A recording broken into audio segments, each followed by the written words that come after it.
Welcome to the LDN Radio Show, brought to you by the LDN Research Trust. I'm your host, Linda Elseygood. I have an exciting lineup of guest speakers who are LDN experts in their field. We will be discussing low-dose naltrexone and its many uses in autoimmune diseases, cancers, etc. Thank you for joining us.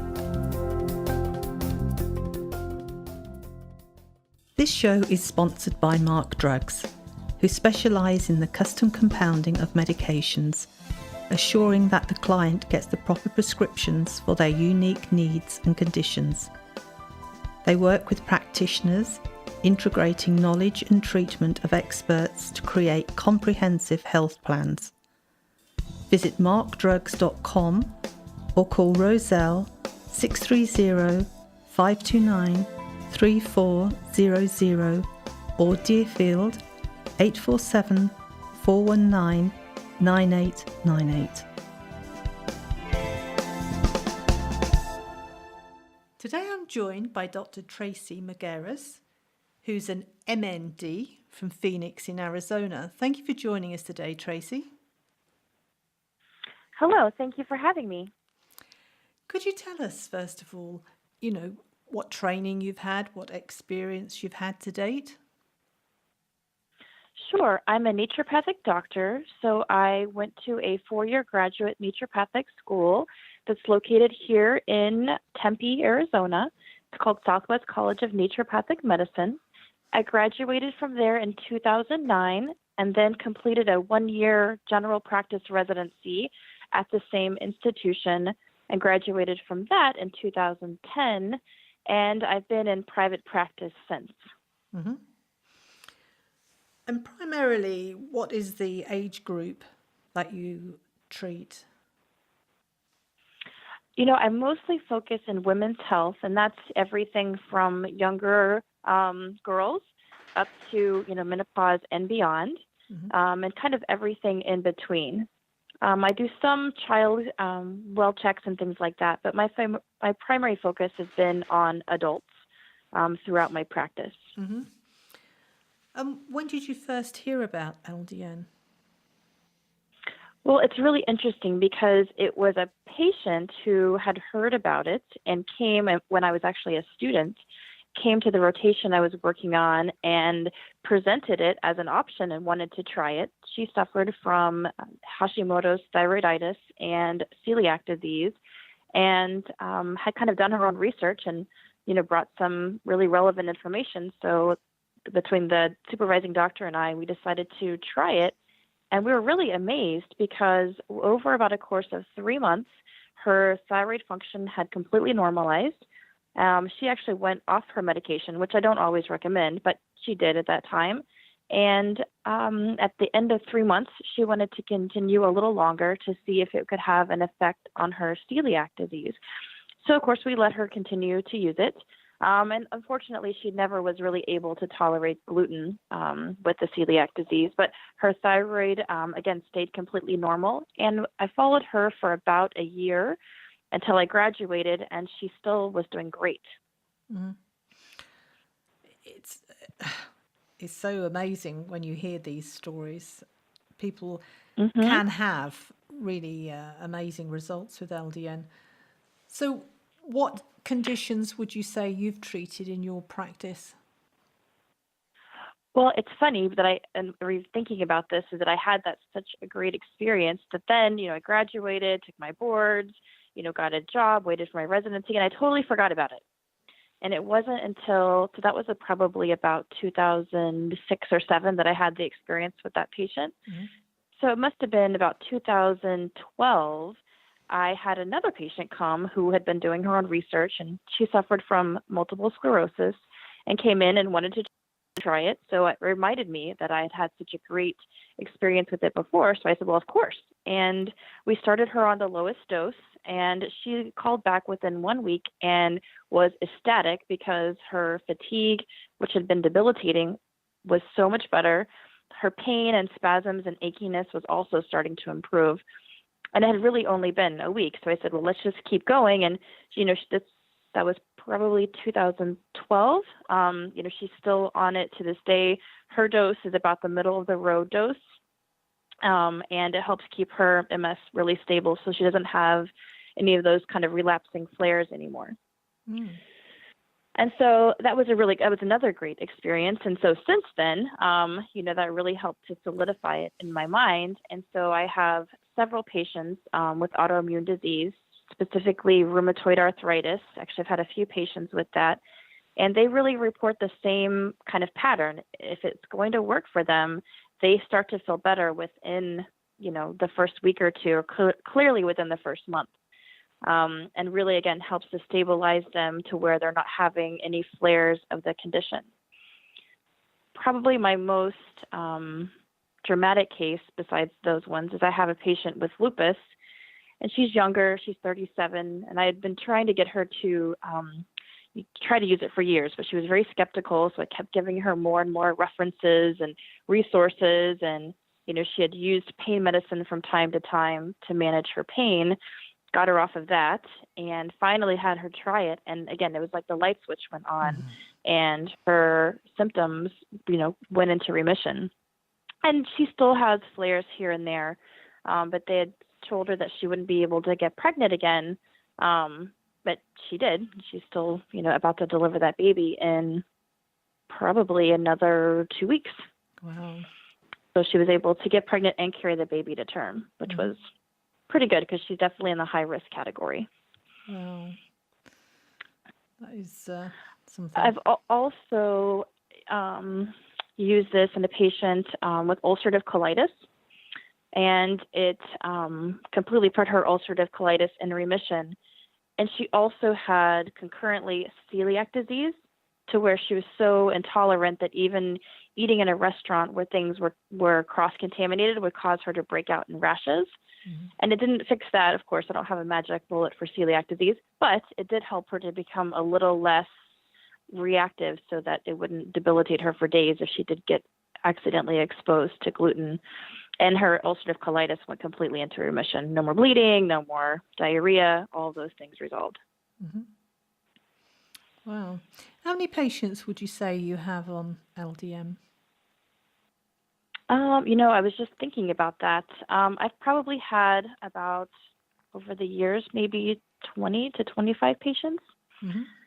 I haven't always seen completely dramatic results. It seems like it's not going to fix everybody's case, but the people that do respond really quickly, and it's a life changer for them. So is LDN one of your first tools in the toolbox that you think of using, or do you try other therapies first? Well, I generally use sort of a multifaceted approach, but if anybody has any type of autoimmunity, it really is one of the first things that I add to the mix. In addition to, cleaning up their diet, helping them, manage, other parts of the case, but almost always because it just stabilizes their immune system and helps to sort of fix some of the root cause of why their body's having this immunity in the first place. And I see on your bio, you have that you help people who suffer from infertility. Sorry. Is LDN something you use for that? Well, I've only really just started using that, and it really has just been in my patient that suffers with lupus. She's really been the first person that we've used that, and it was actually sort of by accident because she was taking it for her lupus, which was helping her to get better, and helped her also to get pregnant. So I will definitely have that in my repertoire going forward. And I do use it a lot for women who suffer from endometriosis, which where the jury's kind of out on if it's an autoimmune disease or not. But patients with severe endometriosis, really suffer from a lot of pelvic pain and problems with fertility and things like that. And they're not, sometimes even after hysterectomy, they can't still take anything to help their hormones because it will make the endometriosis worse. And so I've seen it used in those patients successfully to help to manage their chronic pelvic pain. What about patients with chronic pain? It just really depends on the etiology of their pain. So I've used it in some fibromyalgia patients, some with great success and some with, they didn't really notice much of a difference. So I don't know if their potential underlying factors are related to dysregulation of their immune system and endorphins and things like that. But I, have seen enough over the years to know that when patients are going to respond, usually they respond pretty quickly. Like I said, it's not a cure-all for everything, but I like using it because it's a really low-risk medicine to try. The side effects are mild generally, and usually clear up within the first few weeks of patients using it. I have never had anybody need to stop it due to side effects. Mm-hmm. And if it's helping, then they notice, pretty quickly if it's going to help. So for me, I'll often almost always try it in patients who are willing, obviously with informed consent, to use it to help to be part of their plan, especially if there's something autoimmune going on. And what do you do if a patient's already taking an opiate painkiller? My goal is to get them off of it. I do understand in some of the more recent research that there's some people who, can titrate it up while they titrate the medicines down. But overall, I haven't had people on really heavy opiate use who I've needed to get off of it. But generally, I make sure that they are actually completely off, and either their pain, if it's severe, is managed with something like acupuncture or other herbs, things like that. Mm-hmm. And what do you do about diet? When you said you clean up their diet? Well, all patients, when they have something inflammatory happening or an autoimmune disease, they really have to make sure what they're putting into their body isn't contributing to more inflammation. So in some patients, we do an anti-inflammatory diet without doing any particular testing for food intolerances. And some people opt to do a food intolerance test in order to identify specific foods that can be contributing to their overall inflammation. Most of the time, I tell people, let's just start with removing gluten, dairy, and sugar, cow's milk dairy, and see what the effect that your body has, because those are our top three culprits that are causing inflammation pretty much in almost anybody, whether you have an intolerance to it or not. Mm-hmm. You said cow's milk there. So do you allow your patients to take, say, goat's milk? I have some that tolerate goat's milk okay. Mm-hmm. Like goat's cheese and things like that is probably the biggest place where people have switched. But sometimes the proteins are really close and people can be reactive to it as well. Generally, I have them take out any sort of dairy that comes from an animal. Mm-hmm. And once we have symptom control, then they can try reintroducing something like goat's cheese or sheep's cheese or sheep yogurt and see how it affects them. Okay. We have a product here in the UK that is lactose-free cheese, milk, yogurts, and I think they're trying to market it that if you can't eat dairy, you can eat the lactose-free, but it's not quite the same, is it? No. What I'm trying to say is what you're allergic to is still in the lactose-free, isn't it? Yes, it's the proteins that are in milk, not the sugar. Mm-hmm. Some people just can't tolerate and don't digest that milk sugar, so it will cause them loose stools, abdominal cramping, things like that. And they might have that in addition to being allergic to the proteins that are in milk, but two different things. Yep. Okay. Now, that's the good thing with feta cheese, the Greek cheese, because that's mainly made, isn't it, with sheep's milk, I was told. I thought it was goat's milk till I went over there and I was told that most of it's made with sheep's milk, but I really like that. It is amazing. They have it. Some people tolerate that. They have it in like milk urns, the big metal churns, and they slice it and take it out, and it's all in like milk, I guess. It's very runny, and they take it out. Oh, it's lovely. And the yogurt too, really nice. So we've talked about diet. Supplements, what do you recommend for patients? I know that everybody's individual, and what you prescribe depends on what the patient has and what's deficient in. But if you had to pick 4 supplements that most people can tolerate or need, what would they be? Oh, geez. Definitely for somebody who is in my sort of repertoire to prescribe the LDN because they have immune dysregulation, they have inflammation, they're almost all going to get a probiotic, vitamin D that's titrated up to their levels to get their actual blood levels into an optimum range, some sort of essential fatty acid. Fish oil tends to be the strongest anti-inflammatory, but there are some other options from algae for people who are, ethical vegetarians or vegans. And so probiotics, fish oil, the vitamin D titrated to a good range. And again, it really depends on their symptoms. Some patients will get a anti-inflammatory herbal blend that has things like curcumin and boswellia and all those kinds of really great anti-inflammatory herbs. Some patients will get something that help to modulate the immune system, some plant sterols. Again, it depends on their picture. Let's see, what else do I use?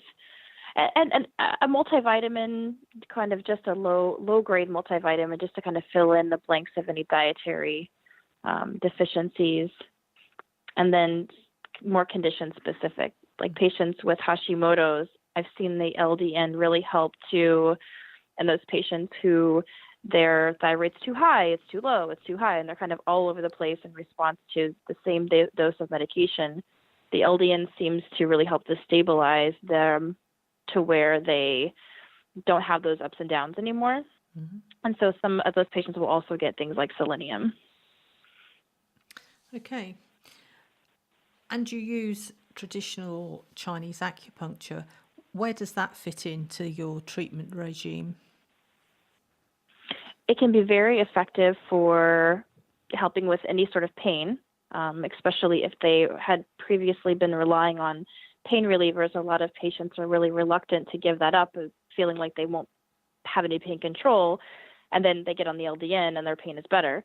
But even still, sometimes they have a little bit of breakthrough pain. I use traditional Chinese acupuncture for that specifically, but also I use it for fertility. I use it for patients who have, say, migraine headaches, who have digestive problems, because the whole theory of using it in a traditional Chinese medicine way is to really treat the pattern of disease in the patient's, their qi. And so I use the traditional diagnosis of tongue and pulse to help me identify the patterns that need to be supported with the acupuncture and let that kind of lead the way.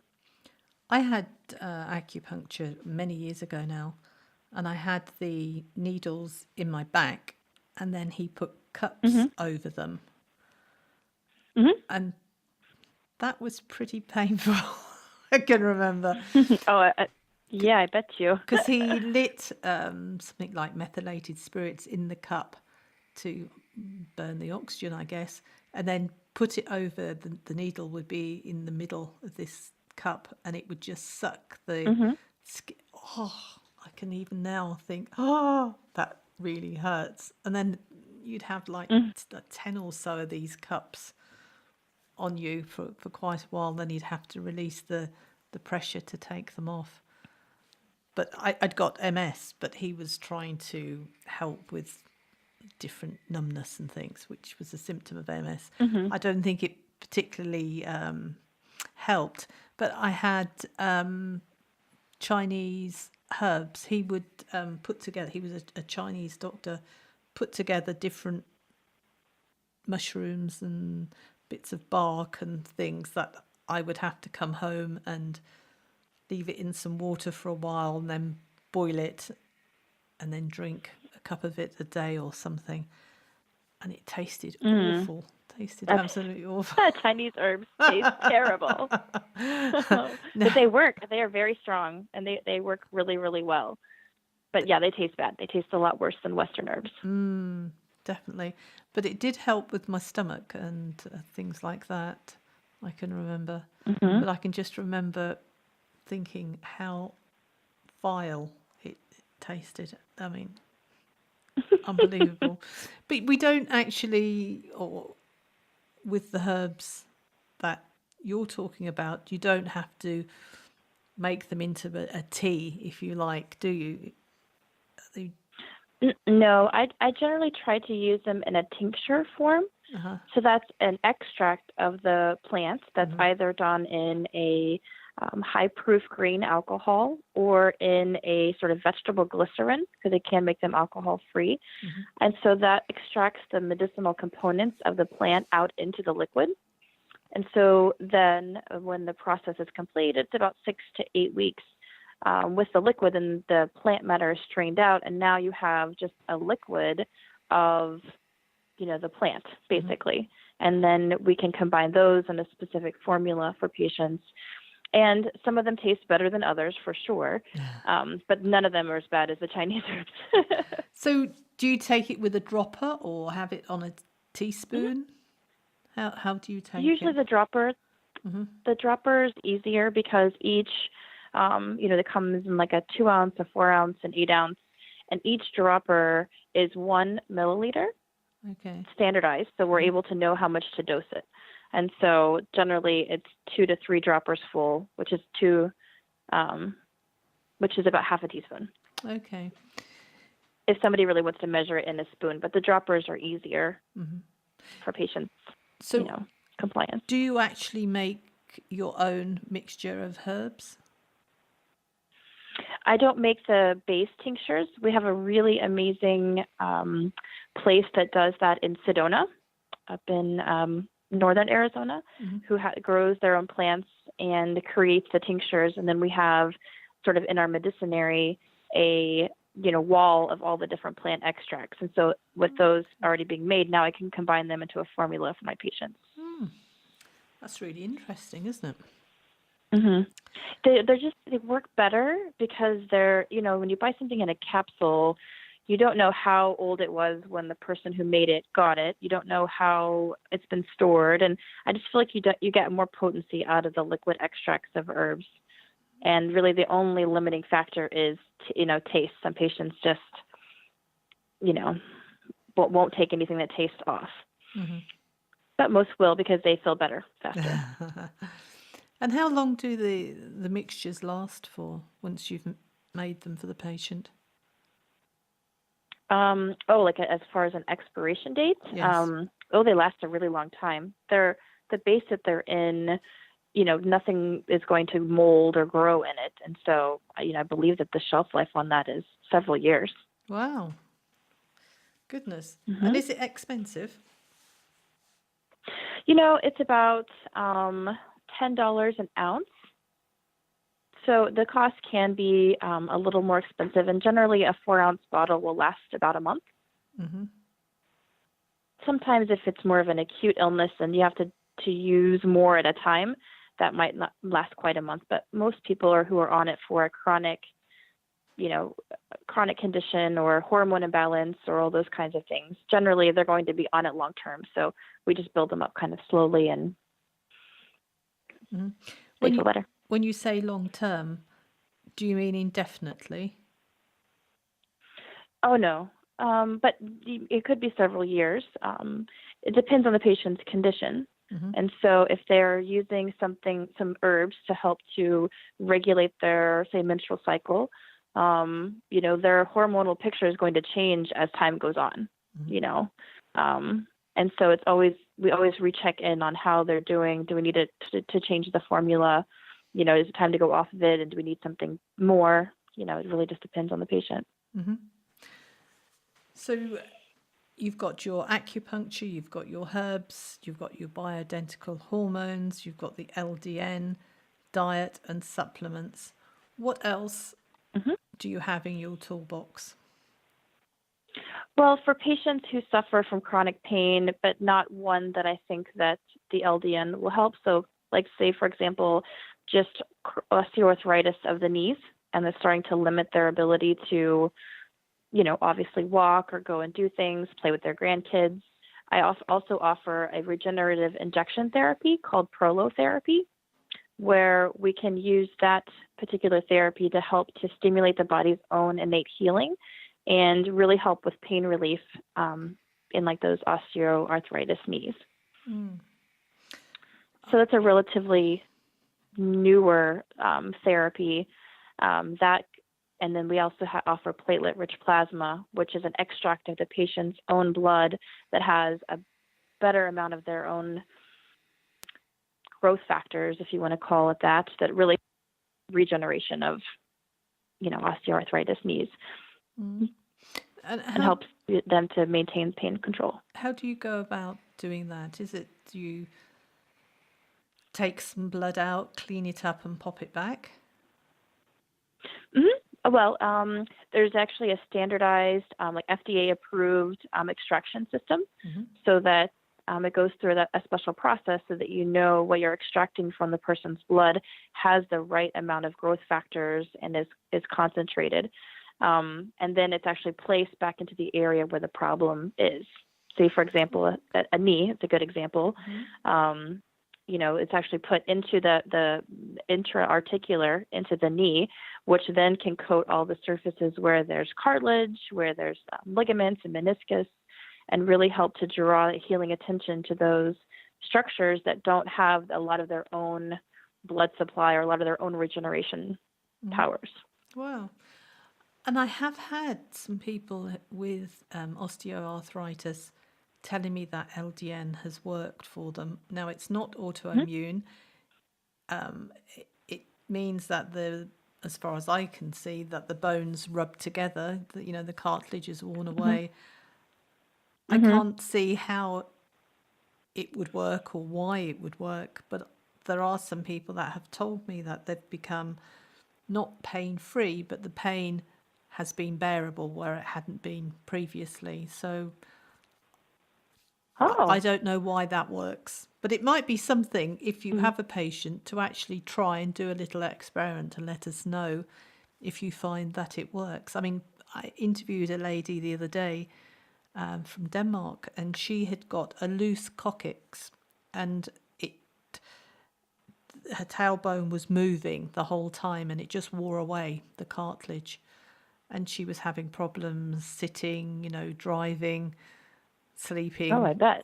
It was really, really painful. But once she got on LDN, she can now, she was telling me how far she'd walked. It was a long way. And the pain is there, but not an issue for her. So that was an amazing story as to why that should That is an work. Amazing story. Definitely. Yeah, I've never actually considered it for that because I wouldn't have thought of a mechanism unless it's just by how it just helps with the endorphins, and that can help with some of the pain control. Yes. Yeah, like I said, it's such a low risk thing to try for patients. I would definitely not be opposed to that, with the right patient. Well, it's wonderful that you've had so much experience, even though, you had a gap in the middle there. To have an LDN literate doctor is amazing. How do people get hold of you? Well, I have a website. I'm a part of a larger practice. So the larger practice also has a website. We do some marketing. A lot of our business really comes from word of mouth, especially when patients have a really good experience and they're getting results in a relatively quick fashion. Then that's really the best way to kind of get the word out. I also write blogs and little articles and things like that for the internet for people to find. But that's mostly the marketing that we do. I suppose I teach at the Naturopathic College, and I've been teaching there since 2011. And I think I also know a lot of the other doctors who graduate from there. So I taught them in their courses or helped them with some of their clinical skills. And so some of them will also refer patients to me to help to co-manage or to manage. And how do they contact you? What's your phone number and website? So my website is drtracymagerus.com or longevitymedical.com. And my phone number is 602-493-2273.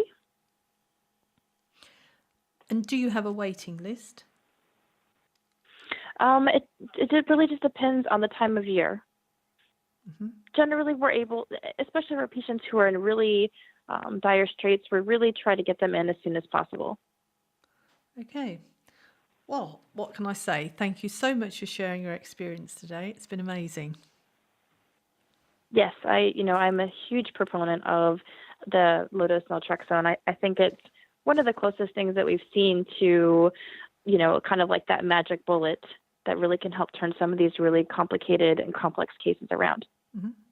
Thank you. Thank you. This show is sponsored by Mark Drugs, who specialise in the custom compounding of medications, assuring that the client gets the proper prescriptions for their unique needs and conditions. They work with practitioners, integrating knowledge and treatment of experts to create comprehensive health plans. Visit markdrugs.com or call Roselle 630-529-3400 or Deerfield 847-419-9898.